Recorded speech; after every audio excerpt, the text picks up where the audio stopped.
बेपनाह मोहब्बत करत रहे। एह फागुन के महीना में वो लइकवा लइकिया के छोड़ के ससुराल चल गइल बिया। लइकवा पागला के भेष में तरपता बिलखता। एक दिन वो लइकवा लइकिया के पास फोन करके कहता, कैसे कहता भैया, कौना भाव में कहता, आई सभे इस गीत के माध्यम से सुनी जा।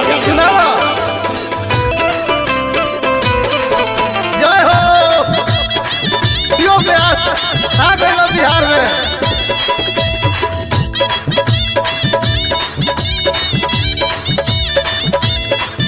लूटा लूटा लूटा भैया, लूटा फागुन के बहार हिलत रहा। जब से ससुरा गेनी गे पियवे के तू भेनी गे, जब से ससुरा गेनी गे पियवे के तू भेनी गे। अग फोटुआ देख के होली में हम जिया ही होगे, अग फोटुआ देख के होली में हम जिया ही होगे। मिलो न अंग्रेजी महुआ पियो ही होगे।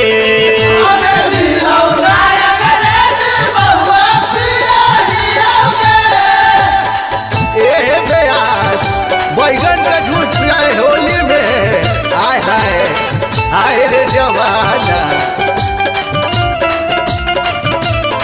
जाना हो गई ले सापानामा होलिया में, तो हमर रोमाता भगानामा होलिया में। तोरे गम में छाऊरी होली लगे उदास गे, कहे छोरी के गेनी छौरी पियावा के पास गे। हे गे दिल ले गई तोरे गम में छौरी होली लगे उदास गे, कहे छोरी के गेनी छौरी पियावा के पास गे। रखबौ दूसर माल ना उपास बितैबौगे, रखबौ दूसर माल ना उपास बितैबौगे। मिलो न अंग्रेजी महुआ पियो ही होगे।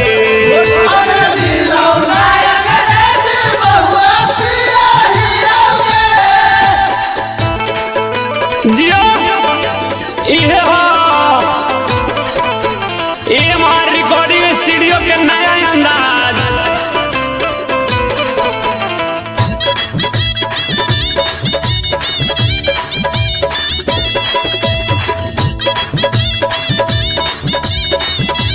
अब हमार रिकॉर्डिंग स्टूडियो दुल्हिन बाजार में एकर जोड़ा में ब्यास एकदम पीस के रख दो। मनोज मासा तना के काहे देनी छौरी धोखा गे। राहुल पुजारी जोरे मारही छौरी चौका गे। ए ब्यास मुद्रो ब्यास। मनोज मासा तना के काहे देनी छौरी धोखा गे। राहुल मोहन संगे मारही छौरी चौका गे। फाटल दिलवा सुआ लेके सियो ही होगे, फाटल दिलवा सुआ लेके सियो ही होगे। मिलो न अंग्रेजी महुआ पियो ही होगे।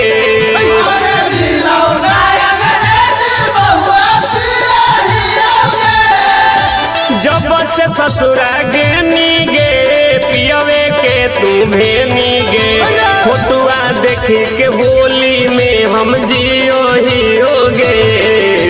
मिलो न अंग्रेजी महुआ पियो ही होगे, मिलो न अंग्रेजी महुआ पियो